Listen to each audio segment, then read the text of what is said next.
Well, Rocky and Bullwinkle's dream of getting a mooseberry bush has turned into a nightmare, for they have at last run into that legendary figure of mountain lore, the abominable snowman. Is he following us, Bullwinkle? I'm not even going to turn around to find out. Even Boris Badenov, who thought he had made up the snowman out of sheer make-believe, had to admit that there was such a thing. But Boris, a live man-eating snowman, such a thing couldn't be. You give me couldn't be, he give me is. And as the four fleeing figures scrambled over the ice, the snowman steadily gained on them. Wait, hold up. What is it, Sir Hillary? There's only one way for any of us to escape. What's that? Somebody's got to stay here and fight it out with snowmen. Yeah, that makes a lot of sense. How's about you staying? That don't make no sense at all. Whatever we do, we better do fast. He'll be here in a minute. Well, there's only one fair way to decide who stays. We draw straws. Boris, not that. Long straw gets to be big hero, okay? Well, I suppose that's fair enough. But where are we gonna get straws? Just so happens I got some right here. Yeah, funny how that works out. Everybody take one. Princess Bubbles, Squirrel, me, and now Moose. Boy, it sure is a long one. Yeah, that's the first straw I ever seen I could pole vault with. You won! Congratulations, old fellow! Yeah, I'm just lucky, I guess. Now, if you'll excuse us. Well, I suppose it's up to me, Rocky. Rocky? Yoo-hoo, Rocky! Gee, he's gone. Yes, Bullwinkle stood alone as the snowman came nearer and nearer. I feel just like what's-his-name at the bridge. When the snowman was within range, Bullwinkle jabbed at him with his makeshift weapon. Unfortunately, the telescoping straw did just that. What do you know? I got a short straw after all. Okay, cold and ugly, pull him up. Just then, the moose heard a welcome voice from above him. Bullwinkle, stand aside! Yes, high on a nearby cliff was Rocky the Flying Squirrel. Of course, our hero would never desert a friend in need. Out of the way, Bullwinkle! Here I come! And from his high perch, Rocky launched himself like a guided missile directly at the huge form of the abominable snowman. And then, the impact was tremendous. So severe was the shock that in Japan, seismograph needles jumped right off the paper. In Honolulu, there was a snowstorm. And in Waxahachie, Texas, for the first time in 17 years, it rained. Back in Pottsylvania, Rocky pulled himself out of the snowbank and dashed to his pal. Bullwinkle, speak to me! Speak to me! Certainly, what would you like to hear? Oh, thank goodness you're okay. Oh, I'm fine, but he's having a little trouble. Sure enough, the abominable snowman was behaving very oddly. What do you suppose he's saying? I don't know, but he's saying it in two voices. What you say to us, snowman? I said, get me out of here. Bullwinkle, I recognize that voice. You're sure it's not just his stomach growling? Get me out of here. Bullwinkle, that voice belongs to Gidney, the Moon Man. Great gobs of goo, Rocky. The Moon Man has been ate by the snowman. Well, could Bullwinkle be right for the first time? And if so, what in the world can be done to go get Gidney? Be sure to see our next episode, The Moon Man is Blue, or The Inside Story.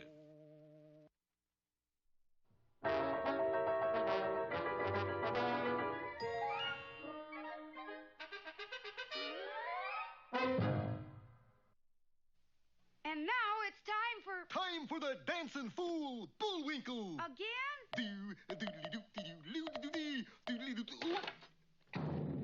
And now for one of our special fairy tales. Yeah.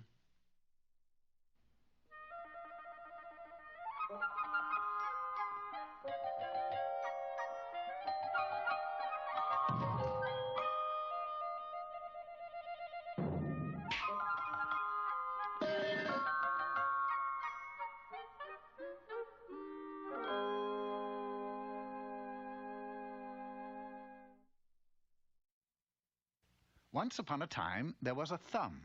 This thumb belonged to a man who lived in the kingdom of King Arthur. It was the most magnificent thumb in the land. People would come from miles around just to admire it. Some thumb. But it wasn't always this way. I'll tell the story, if you please. There was a time when the man didn't have such a beautiful thumb. In fact, he had thumbs just like anyone else, one right-handed, one left-handed. And because there was nothing unusual about his thumbs, he spent his time working very hard as a plowman. Then, one day, the plowman's wife made a wish. I I should be the happiest creature in the world if I had a son. Although he were no bigger than my husband's thumb, I would be satisfied. Well, it so happened that Merlin, the famous magician, was just outside her window. He heard her statement and was so amused by the prospect of a boy no bigger than a man's thumb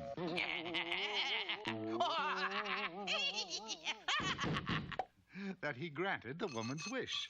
Well, it might have been funny to Merlin, but the plowman was not at all amused. Just another mouth to feed. Oh, he won't eat much, and who knows, he may grow up to be 6'4". But it so happened that Tom Thumb, which is what they named him, ate more than the plowman and his wife put together. But grow up, he did not. At the age of 16, he was still no bigger than his father's thumb. Tom's mother loved him, of course, but she would thoughtlessly display him around town as though he were a pet bird. It was about this time that Tom made friends with a butterfly. If he does that again, I'm gonna buy a fly swatter. Fly swatter? They'll never get you with any old fly swatter. It's time we split, man. Cut out to the big city. So Tom did cut out to the big city and formed the Big Thumb Gang with himself as leader. It's Big Thumb. He had channeled his butterfly, added dual carburetors, and put in oversized valves. He had the hottest topped-up butterfly in the kingdom. Okay, now here's our first caper. The candy store on Elm Street. But as the gang studied the plans outside their hideout... You've got the butterfly net? Yep. Well, be prepared to use it. They don't call me Inspector Snoot for nothing. I've sniffed around, and I can smell a candy store heist in the making. All right, men, let's go. But Tom and his gang no sooner started out than they were trapped by Inspector Snoot, and Tom ended up back in the birdcage. However, news of his plan reached the newspapers. Snoot Net's Big Thumb! Juvenile delinquency gains in kingdom! And I say to you that if nothing is done about this juvenile delinquency, I demand that King Arthur himself be investigated. It's the king's fault! The king's fault. The king's fault? The king's fault. I don't know why we have to have a king like that. I don't know. The king's fault. Merlin, come here. It's the king's fault. The king's fault. Will you stop all of there? We've got to get to the bottom of this thing. We've got to find out why the lad became delinquent. You talk to him.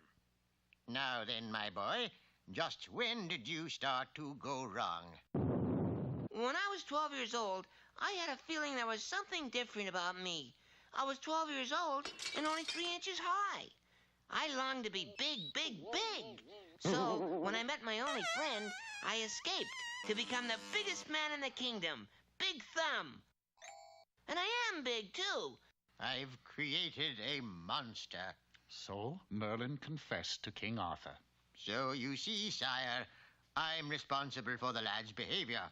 Well, fix him back to normal size, Merlin. But I can't break my own spell. Spell schmell. You get him out of it or else. Merlin thought and thought, but could come to no answer until one day it struck him. If the spell says he has to be as big as his father's thumb, why not? So, the next day, in the plowman's house... There seems to be something happening to my thumb. Sure enough, Merlin had cast a spell on the plowman's thumb, and as it grew, so did Tom, until he was a normal-sized boy. Tom never again thought of crime. The king made him keeper of the royal butterflies, and Tom's father never again touched a plow, for his thumb became so famous that the king made him a national monument. And Tom's mother? Why, she bought a bird for her birdcage, and so they were all deliriously happy ever after.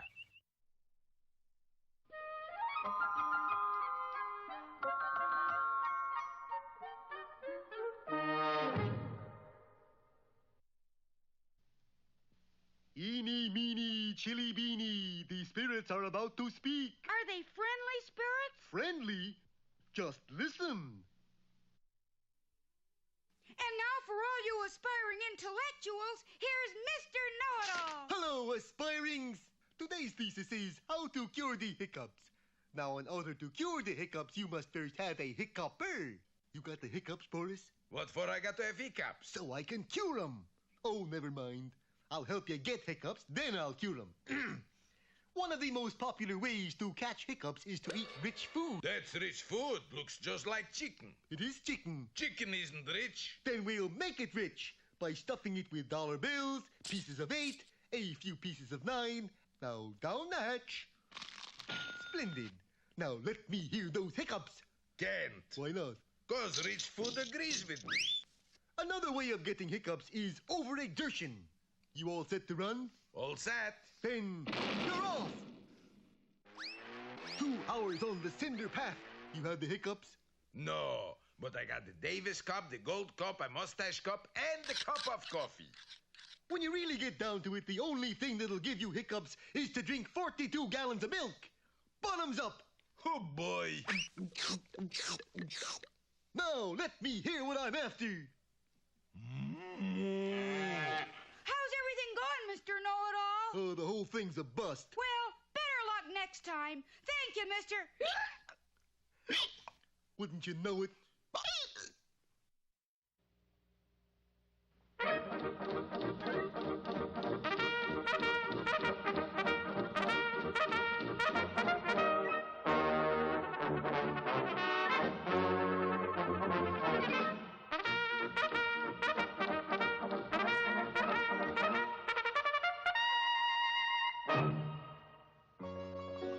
COD.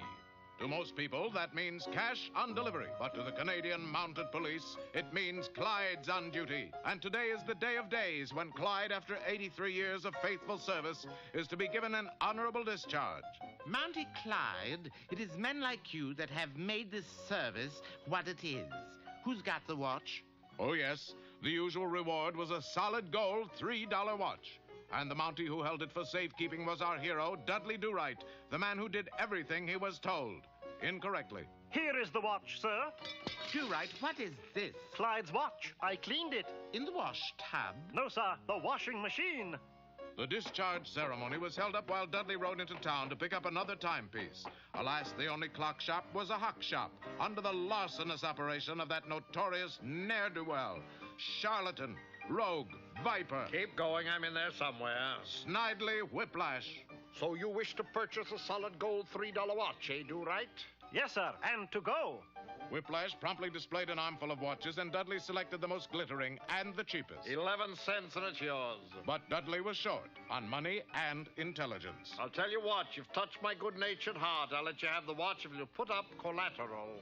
Unwittingly, and that's Dudley, he signed an innocent-looking document which simply turned the ownership of the Post over to Whiplash.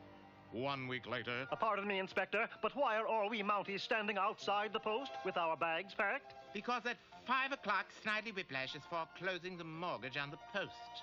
Sure enough, at 4:30, Whiplash arrived, or slithered, onto the scene. Begone, do-gooders, and never darken my door again. Whiplash, you devil. Flattery will get you nowhere, Inspector. Defeated, the Mounties pocketed their pride and their meager belongings and made to depart. That's when Nell, daughter of Inspector Fenwick and post mascot, put in an appearance at the gate. Wait for me, Daddy. Gad, she moves like a greyhound. I'll tell you what, Inspector, you let me marry Nell and you can have the post back. Never, you cur. Nell is mine. But, Dudley, I think I could get to like Mr. Whiplash. You don't know what you're saying, Nell. Yes, I do. Stay out of this, Do-Right. It's the only way we can get the post back. No, it isn't. Whiplash, how much cash must be raised by 5 in order to buy back the mortgage? $3 million and 45 cents. That 45 cents is going to be tough, but I shall do it. I doubt it, but if you do, bring it to me. Nell and I'll be waiting at the church. Dudley had no time to lose. All right, Mountie, you got yourself a deal. You and your horse jump off that tower into this bucket of water. I'll pay you $3 million. And 45 cents. Right. Dudley had a fear of heights, but luckily his horse was normal. Keep your eye on the tower and on that great daredevil, Deadly Do-Right. That's Dudley. All right, horse, remember, this is for Nell. Over they plunged out into space, falling. As I mentioned before, Dudley's horse had no fear of heights, but he did have poor eyesight. We're a hit, horse. We did it. Now to collect the money. That was no easy task, for the circus owner, intent upon watching the breathtaking descent, had wandered too near the lion's cage and... Oh, I hope he had Blue Cross. 5 o'clock, the hour when Nell would be lost to him forever. Oh, if only there was some way of foiling Whiplash. If only... Quick, horse, to the church! At exactly 5:15, the wedding ceremony ended. I have Nell, Inspector. Here is the deed of the post. I shall hate to call you son, Whiplash. Perhaps I can elongate it a bit and make it come out all right. Call me anything you like, as long as Nell is mine. Ah, but there you are mistaken, Whiplash. Do right, you missed the services. Tell me, sir, is the post ours once more? Till the end of time, my boy. Goody. And now, Whiplash, I have a surprise for you. Oh? What you have just married is not Nell. You've been out in the sun too long, do right. Have I? I tricked you, you rascal. That's not Nell. That's my horse in an L suit. What? You married my horse. Prove it. I shall. Will the real Nell please come in here? All eyes gaped in astonishment as another Nell walked in. That is my horse. This is Nell. Say something, Nell.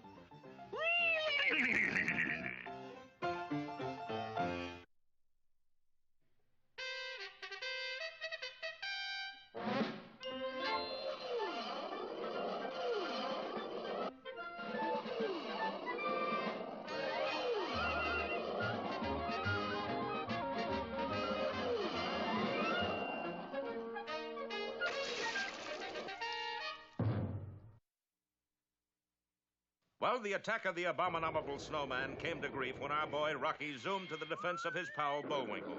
The snowman definitely came off the loser, but then both our heroes were surprised to hear a familiar voice emerging from inside the snowman. Get me out of here. That's our friend Gidney, the Moon Man. But how can we get him out? He's been ate by the snowman. No, Bullwinkle, he is the snowman. Only half, Rocky. I'm the other part. Hey, that sounds like... The name is Cloyd. Gee, you sure sound like him, too. Here, Bullwinkle, help me tear this cover off. And when Rocky zipped open the cover, sure enough, there were the two moon men, Gidney and Cloyd. Whatever were you doing in that getup? Tell him, Cloyd. Well, I thought it would be a good joke. Joke? It like to scared us out of 7 years' growth. Yeah, our two guides still haven't come back. Sure enough, Boris and Natasha were at that moment heading over the hill and into the sunset. We left Mooseberry Bush. Don't talk to me about trifles. But what we do when Central Control asks questions? What else? We look him straight in the eye and lie. But how come you're clear over here in Pennsylvania, Gidney? Yeah, last we heard you were knocking them dead at Las Vegas. That was the trouble. And as they trudged down the hill, Gidney told the boys his story. It seems that after their great success as a song and dance team, a television producer signed them to appear in a new Western show called Moonsmoke. Everything went well until the last scene in the show. Gee whiz, Marshal Moon. Here comes the Crater Kid now. Something you wanted, Crater? Yep, I'm calling your bluff, Marshal. Draw. Cloyd drew, all right, but unfortunately fired his scrooch gun directly at the camera. As a result, the entire television audience was frozen solid. All over the country, people were literally glued in front of the television sets. The Late Show had its biggest audience ever. Gee, then what happened? Our show was canceled. How come? With an audience that couldn't move away from their sets, they didn't need shows. You mean? Yep. Now they're showing nothing but commercials. I'm not so sure I want to go home, Rock. Oh, it's probably fixed by now, Bullwinkle. Besides, we gotta take back this mooseberry bush. Mooseberry bush? You found the last one in the world. We can make our rocket fuel. We can get back to the moon. Oh, you're just our favorite Earth people. Well, I really plan to give this bush to our government. Give it to your government? But that means we'll never get back to the moon. No, we'll never see the old home crater again. No more sitting in the porch in the evening, watching the Earth come up. Gee, fellas, I'm sorry. Oh, that's all right, Rocky. You have your duty to do. Golly, Bullwinkle, I just feel terrible about Gidney and Cloyd. Yeah, suppose we were on the moon and couldn't get back. Yeah. Bullwinkle, I'm gonna do it. Good. What? I'm gonna get the moon men back to the moon. And let down the entire whole United States government? Rocket J. Squirrel, I'm ashamed on you. And the indignant Bullwinkle turned on his heel and walked away. Well, Rocky, Our Rocky really failed to carry out his mission? Don't miss our next episode, Fuels Rush In, or the Star-Spangled Boner.